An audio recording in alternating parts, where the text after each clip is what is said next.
هل القرآن مرتبط بزمن معين عشان أحفظه؟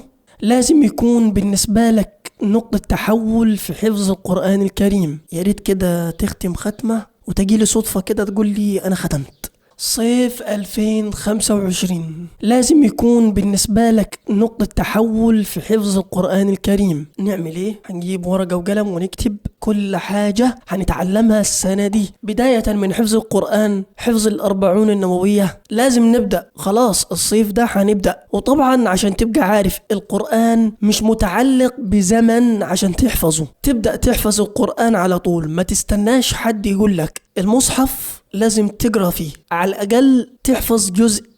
لا جزء واحد لا، أنا ممكن أقول لك ممكن تحفظ نص القرآن. أنا عايزك الأجازة دي بتاعت الصيف تحفظ نص القرآن. صعبة؟ لا مش صعبة. تبدأ وتتوكل على الله، تطلع من الصيف ده وانت حافظ لنص القرآن. جميل. وعد رجالة ما بيننا، عايزك السنة الجاية تكون قارئ قرآن، حافظ قرآن وخاتم القرآن كمان السنة اللي بعديها. أنا مش عايز أقرب لك المسافة أكتر من كده عشان تشد حيلك أكتر فأكتر. أنا قلت نص القرآن، عايزك كده من غير ما تقول لحد.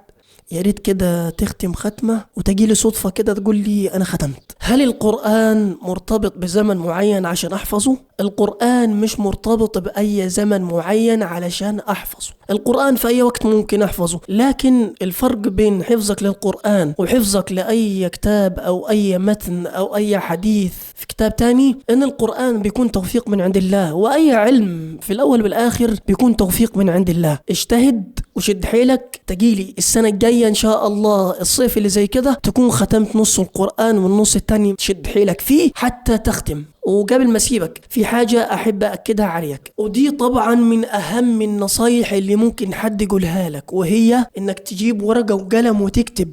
اكتب الخطط بتاعتك. مثلا أنا عامل جدول أسبوعي لحفظ سورة مثلا النبأ، أيا كانت الصورة اللي انت عملت لها ورد أو تخطيط أسبوعي. ليه؟ التخطيط ده بيفيدك لما تكون حاطط هدف هتوصل له. السلام عليكم.